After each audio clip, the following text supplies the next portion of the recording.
আসসালামু আলাইকুম। Arduino with C plus plus সিরিজে আপনাদেরকে স্বাগতম।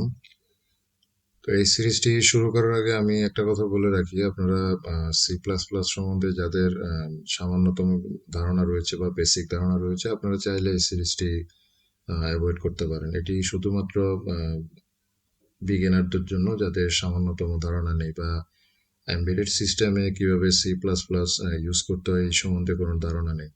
তো চলুন কথা না বাড়িয়ে শুরু করা যাক। আপনারা দেখছেন মাইক্রো সি অটোমেশন এবং আমি রাজু আছি আপনাদের সাথে।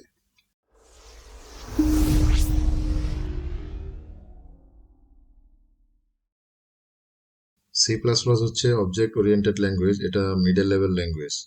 মেশিন শুধুমাত্র লো লেভেল ল্যাঙ্গুয়েজ বুঝতে পারে। হাই লেভেল এবং মিডল লেভেল ল্যাঙ্গুয়েজগুলো মানুষ সহজেই বুঝতে পারে।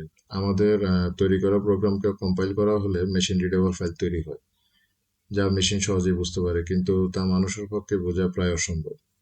তো আমি যদি একটা উদাহরণ দেখাই, ডেস্কটপ আপনারা যে ফাইলটি দেখতে পাচ্ছেন, এই ফাইলটিকে আমি যদি নোটপ্যাডে ওপেন করি,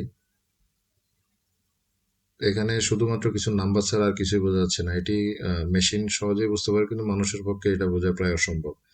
তো আমরা যে আর্ডিনোতে যে প্রোগ্রামগুলো করব, প্রোগ্রামগুলো কম্পাইল করার পরে এ ধরনের একটি ফাইল তৈরি হয়, যা মানে মেশিন রিডেবল ফাইল।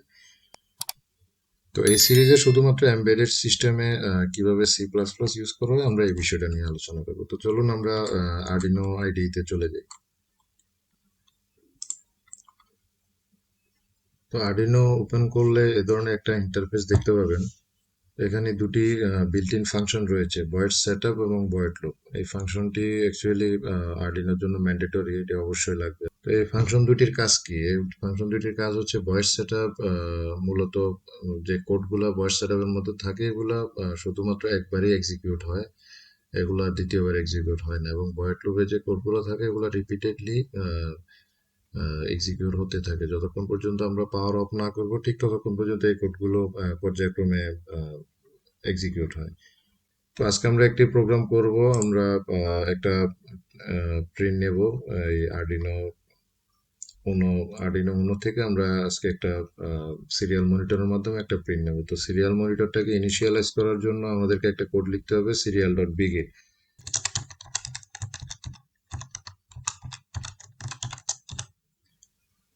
তো সিরিয়াল ডট বিগিনে এখানে একটা প্যারামিটার দেওয়া লাগে, যেটা হচ্ছে বড রেট। বড রেটটা হচ্ছে কি ডাটা ট্রান্সফারিং স্পিড।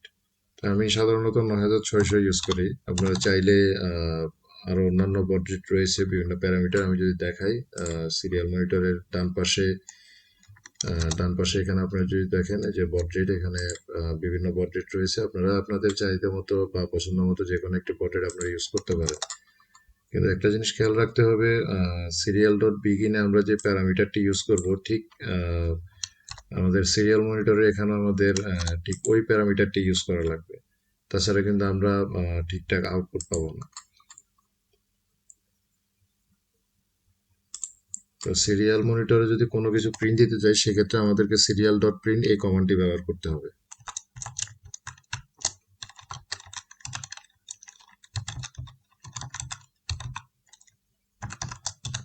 আচ্ছা, এখন সিরিয়াল ডট প্রিন্টে আমরা যে কোনো কিছুই আমরা প্রিন্ট করতে পারবো, সেটা কোনো অক্ষর হোক, কোনো শব্দ হোক বা কোনো নাম্বার হোক, যে কোনো কিছু আমরা ব্যবহার করতে পারবো। তো আজকে আমরা একটি টেক্সট আমরা প্রিন্ট করব। টেক্সট প্রিন্ট করার জন্য আমাদেরকে ইউজ করতে হবে ডাবল কোট। আমাদেরকে ইউজ করতে হবে, ডাবল কোট ছাড়া এটি এরর দেখাবে। তো আমরা যদি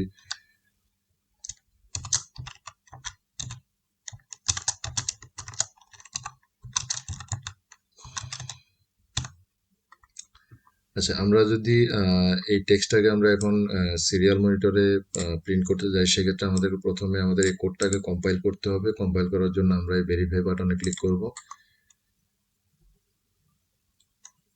আচ্ছা, কম্পাইল ডান। দেন আমরা এই আপলোড বাটন দিয়ে আমরা আরডিনো উনোতে আমরা আপলোড করব।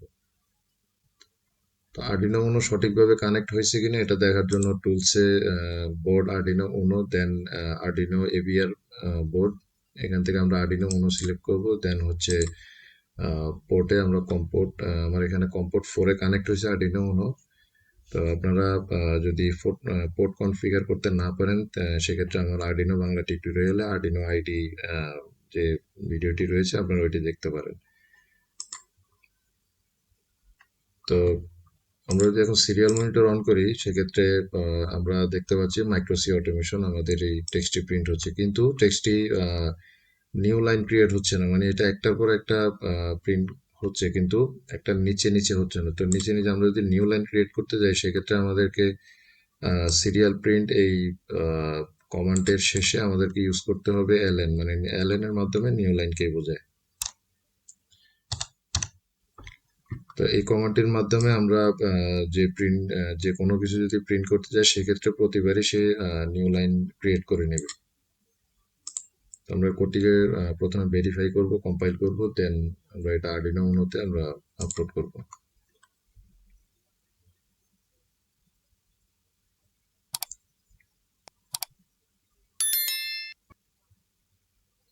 তো এখন আপনারা দেখতে পাচ্ছেন আমাদের যতবারই আমাদের প্রোগ্রামটি এক্সিকিউট হচ্ছে বা আমাদের এই লাইনটি এক্সিকিউট হচ্ছে ঠিক ততবারই নতুন করে লাইন ক্রিয়েট হচ্ছে। তো আশা করছি আপনাদের ভিডিওগুলো আপনাদের জন্য হেল্পফুল হবে। তো মাইক্রোসি অটোমেশনের পাশেই থাকুন। ভালো থাকবেন সবাই। আল্লাহ হাফিজ।